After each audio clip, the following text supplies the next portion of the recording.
Do you want to know exactly how to get a man to spoil you? What if I told you you can get a man to spend all his money on you as long as you never ask him for money? If this strategy sounds confusing, don't worry. On today's show, we're going to be discussing how to get men to spend their money on you. That way, you can live like the spoiled princess you've always fantasized about being. Ironically, first things first on the docket when we're talking about how to get a man to spend his money on you is emotional connection. Now, I know this can be a little bit disappointing to some of you from the start because you're thinking, Tomisin, look, man, I'm really tired of you talking all about emotions and stuff. Men don't have emotions. They're like vampires. They just suck blood and do nothing else. Tell me a strategy where I can just go up to him, take my hand out like the blue people from Proud Family, and there's money in my hand. That's all I want to know. I can assure you, even the most psychotic, crazy men, the men that will cheat the most, they even have emotions as well. And I promise you, if you want to get a rich man to spend that cash on you, to come out of his wallet for you, even an average regular man, you're going to have to connect to his emotions, okay? You need to use your advantages as a woman. You're closer to your emotions, your intuition. One of the secrets you'll learn in the Players Club is one of the best and most amazing, powerful skills you're going to be able to possess by watching the show every day.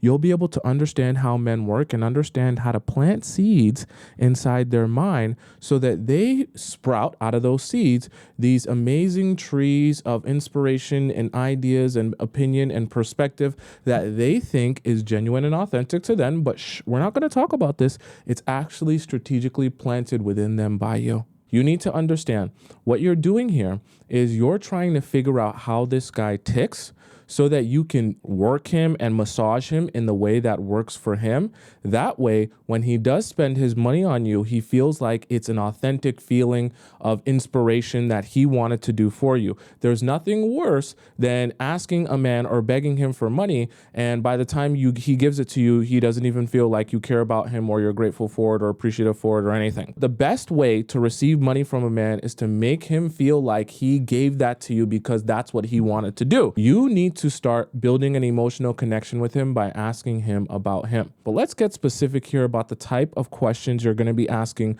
when you're trying to get a man to spend his money on you. See, specifically, you need to be understanding how that man thinks and how his mind works. See, each man is going to be slightly different in the things that make him tick and the way that he thinks. What you need to be getting an understanding of is, okay, where is your mindset at, right? What is your philosophy on life? How do you work? What are the most important things to you? What are your morals and values? Not only are you building rapport, but you're building an understanding of how this particular man's mind works. You're going to use the information of understanding how his mind works to implant in him seeds and ideas, knowing exactly how those seeds and ideas are going to sprout into the inspiration of, oh, let me do something for this woman. So let's say in the process of you building an emotional connection with a guy, he tells you all about, I really do like traditional woman and the traditional marriage where you have stay-at-home moms and things like that. And I just, I'm a very old school type of guy. I love me a woman that knows how to take care of the household. And I'm like an old soul. You'll hear that from some guys. Now you're going to take that information. Oh, you're an old soul. You're a traditional man. You like traditional relationships. So now whenever you're approaching the idea of him spending money on you, you're always going to approach it through the avenue of not, hey, give me money. You're going to approach it from the avenue of, oh, what a traditional man you are. Like how back in the day, a big, strong, amazing man would take care of his wife while she stays at home and takes care of the kids. He would go out, make the money. He would make sure his wife's taken care of, get her allowances, shopping. That is a traditional relationship. And I just love that so much. And I love that you're that way. You're going to sprinkle in the idea of money through whatever avenue leads to however he thinks. However he feels about life, whatever his philosophy is.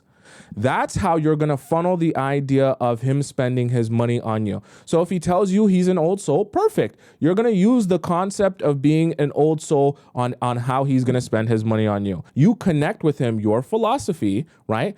And you spending money on me and how those could work together to get your desired result. Now, Of course, I know some of you are immediately going to say, Tomisin, some guys that I meet, they want to go 50-50. And some guys that I meet don't believe in the idea of spending money on a woman and buying her a whole bunch of nice stuff and nice gifts. Here's the thing though. See, men say that, oh, I want to go 50-50. I don't want to be spending all my money on a woman. There's always a way to a man's heart, even the ones that try to make I don't spend any money on a woman. I would never do anything for a woman. If you can focus on another part of his heart or emotionally connect with him in another place that works for him, you can still get him to spend money on you as long as you focus on that particular area. Let's say, for example, a guy's like, yo, I really enjoy 50-50 and I'm not really someone that wants to spend too much of my money on a girl. But in the process of him talking about that, he then goes on to say, yeah, I am really freaky, have fun, do some stuff in public. I'm like a wild, adventurous guy. Then instead of, ignore the 50-50 thing, you use the wild, adventurous, freaky side of him to essentially extract the same result, except you go through the avenue of, oh, this is a freaky, adventurous game. You're so spontaneous. Give me $100. Oh, I'm so wet. Now that I have 100, maybe 1,000 would be even better. And see, you can always do this no matter what. Don't get frustrated thinking to yourself, oh, this guy likes 50-50, so he's not even built to be the type of guy that would spend money on me. Number 2 is the motivations. You need to understand what motivates him so that you can use that information once again to understand how to get him riled up to spending his money on you, because this is a process that's supposed to escalate over the course of time. Most of the time, the guys you're going to be dating, assuming they're not multimillionaires, are going to be building up on the amount of money they spend on you over the course of time. You need to be constantly understanding what motivates him so that you can use, once again, that avenue of motivation to get him riled up and hyped up. Let me give you an example. If this guy is all about feeling like the man, and let's just say he always likes to look big and bad in front of his boys. He likes to do it up in front of his boys. He likes his boy time to be like, oh yeah, he likes his boys to praise him. He wants to be the group leader. And the group leader always wants to look like the group leader at all times. So definitely when he's with you and his friends are seeing you, he still wants to have that group leader energy. What do? Right? When I come out with him or I go out with him, I'd be like, nah, you won't believe it. When they seen the bag that you bought me, or when they seen the shoes that you got me, or when they seen the dress that you got me, nah, like they know that they don't have it like you. Like, you're just different. Now, I was literally telling one of your boys, because he was asking me, he was like, oh, like, are you guys going out somewhere nice? Because I see you got a brand new like diamond necklace. And I was like, nah, honestly, like Jason just bought this for me like off the whim. Like he literally was like, nah, I like this at the store. And you say this in front of him. He just like, the way he takes care of me is just different. Are you seeing what I'm doing here? He's going to start putting together every time I do something wild and crazy for her, then she tells her friends, she tells my friends, and I look like the man. There's always a big story time of how I did the last wild thing and spent this money on her and gave her this wild, crazy surprise, and she plays it up and makes a big thing out of it. So he's always thinking, okay, well, now I gotta top myself. And see, you're helping him help you, help him help you, and everyone wins. He's happy, his ego's happy, and you win because you are getting all the stuff that you want. But with every guy, it's going to be a little bit different. All you have to do is figure out what motivates him, what gets him up in the morning, what gets him excited, what he lives for, and what he really wants and likes the most out of life. Obviously, in the process of asking questions and getting to know him, you're going to get a better, because remember, you're going to be listening, observing, receiving, analyzing. The other thing is obviously going to be observing his actions. Don't just be in la la land. Start observing when he goes out, not just with you, when he goes out with you, or he's at a work event, when he's out with his friends and you, when he's chilling at home, when he's on the phone with his boys. Take notice of how he talks to them. Take notice of what he says to them. Take notice of the things that he spends a lot of his time doing, okay? That's part of the things you want to be learning about the guys that you're dating. Don't just say, oh, I want you to spend time with me doing the things that I want you to do because I like those things. Be like, oh, if I just pretend right now, pretend I'm not here. Show me what you would do like throughout the day. Like, what would you be doing? Like, what would you be watching? Let's watch some of the stuff that you would regularly watch, or do some of the stuff you would regularly do if I wasn't here. What you don't realize is a lot of times when you start hanging out with the guy, his interests and the things that he does slightly change and adjust to best fit you and him being together. The things that he might do or spend his time doing when he's with you is a function of what works for both of you. And when you're not around, he might start doing or watching or consuming different things. So if you really want to understand what motivates a guy, you can't just be understanding what he does or how he goes about his life when he's with you. That way you can understand the whole human being. And for some of you, you'll come to some really crazy realizations when you start seeing how your man actually lives his life outside of just you and your relationship with him. And that can be very insightful for you. So let's even give another example. Let's say your man's really into football. He loves football so much. He spends all his time watching football. He goes to football games, pays crazy money for tickets. Now, see, this is where you attack the avenue. What you're going to do is you're going to say, babe, you know, I love going to football games with you so much. This one purse I have, though, is so heavy. It's so cumbersome. Every time I take it, I just feel like I'm never able to like bring the stuff I actually want. I wish I had a bigger purse because I know when you're at the game, you like those particular wipes sometimes because you get really sweaty. You want the deodorant. Yeah, I know you like the gel one, right? Because the stick one gets the white on your shirt. And I like to make sure that I'm bringing all the stuff that if I had a bigger bag, I'd be able to bring all the stuff that you need. And you know how you like me to sneak some of those snacks in, right? Like I wish I could sneak. Imagine if we could bring that favorite, my homemade chili, and I could put it in my bag and we could sneak it into the stadium. Oh my God. It's tough. It's tough. If I had one, I definitely do it. I got to figure out a way to do it. Are you getting it now? Are you seeing it now? You've now merged him getting you something with football. So it's not about, oh, I'm just going to buy you something for the sake of buy. No. This is the problem. And oh my God, the bag, it's not big enough. But the bag is bigger. I can do this for you and I can do that for you. And you're understanding how to get him to do something for you by doing something for him. So there's an exchange here. Number 3, what you want to do is create a problem. You want to create a problem out of the thing that you're looking for. I would always advise you, more than just asking for cold hard cash, get him to spend his money on you with a gift or an item that you actually need or want. So whatever you are going to buy with that cash, you're better off just figuring out how to create a problem around the item that you are going to spend that money on, because the gift will always feel to him more genuine than just giving you and handing you cash. Look ahead to the thing you're looking to purchase with the money that he's going to give you, and then figure out how you can connect those items or that item to the issue or create a problem out of it. In the example that I gave about football, and where you're saying, oh, I could use a bigger bag that can hold more stuff, that's a little bit more cozy. And if I had a bigger bag, then I could be able to bring more stuff and you'd be happy and I'd be happy and everyone would be happy. So what you're doing is you're creating a problem out of the fact that you're not able to carry enough lipstick and deodorant and tissues and wipes and everything that he needs in your bag with you to the stadium when you guys go, because you guys are there every week. He loves football. Men's minds work is that they're constantly trying to problem solve. Their natural instinct, especially when their woman presents to them a problem or an issue that she's struggling with, they like to help. This is under the assumption this guy likes you and he's interested in you. He's going to be naturally inclined when you have a problem to want to help you and problem solve. So as soon as you create a problem, naturally to the guy that likes you, he's going to say, oh, well, I know how I can fix your problem. Or his mind's going to start pondering on the things that he can do to help you fix your problem. That's good. That's exactly what you want. That's when you can start getting the things that you want. We're trying to focus on creating a problem specifically surrounded in an avenue that he already spends his time and something that already motivates him. That way he can make the connection and he can feel like he's solving your problem in a way that also helps him. So you're getting a bigger bag that you can wear literally anywhere, but you're also getting a bigger bag so that you can bring more stuff in it to the football game so that you have more stuff for both of you. Mutually beneficial. It's obvious how the problem gets solved, but you just leave it. When you create the problem, you're going to lay the problem out and you're going to pretend like, oh, I don't know the solution to being able to bring more stuff in my small bag. It's so teeny tiny. I don't know how to fix my problem. I wish a big, strong man could fix my problem. He's going to say, I'm a big, strong man.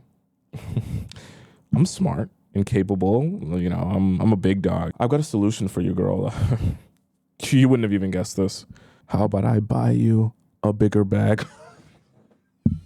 I know you weren't thinking of that. You got a bigger bag to take to the stadium. You can fit all the lipstick, chapstick, wipes, deodorant, food that you want in the bag. Oh my God, my big strong man. You're such a big dog. My legs are shaking. I'm quivering. How can you be so smart? I couldn't think of that. I had a teeny tiny purse. Oh my God, it was so small and I didn't know how to fix my problem. And you came along and you fixed my problem. Now I have a big, nice designer bag.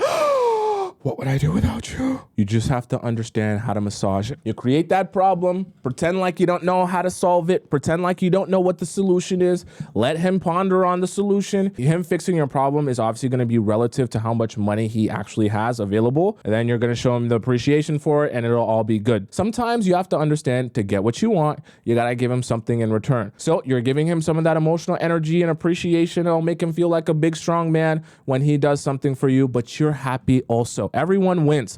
Don't ever think that in order for you to get a man to spend money on you, it has to be manipulation in the sense where you're the only one that wins. He can win also, because by the time you do that for him and he feels good and he feels like the man for doing that for you, he feels like a big dog. When his confidence is through the roof, I promise you, you'll get a lot better of him. You'll get a lot more manly man of him when you start doing that for him as well. You can't just be coming up to a guy that you haven't made an emotional connection with and being like, I have this problem and I have that problem and this problem and that problem, because then when you do that, it's just going to seem like, oh, you just came to me like a bank account, like I'm supposed to save your life, and then you're just going to run off into the distance. You want to build that emotional connection with him first, get to know him, get to understand him, build his comfort with you, make him feel safe around you, talking about himself and his life and what he wants and all his traumas and stuff like that. Then you start coming with the problems and the issues that need to be solved. And I promise you, you'll get what you want, okay? And he'll also get what he wants by feeling like the big strong man. Number 4 is let's play a game. For those of you who are under 20 years old,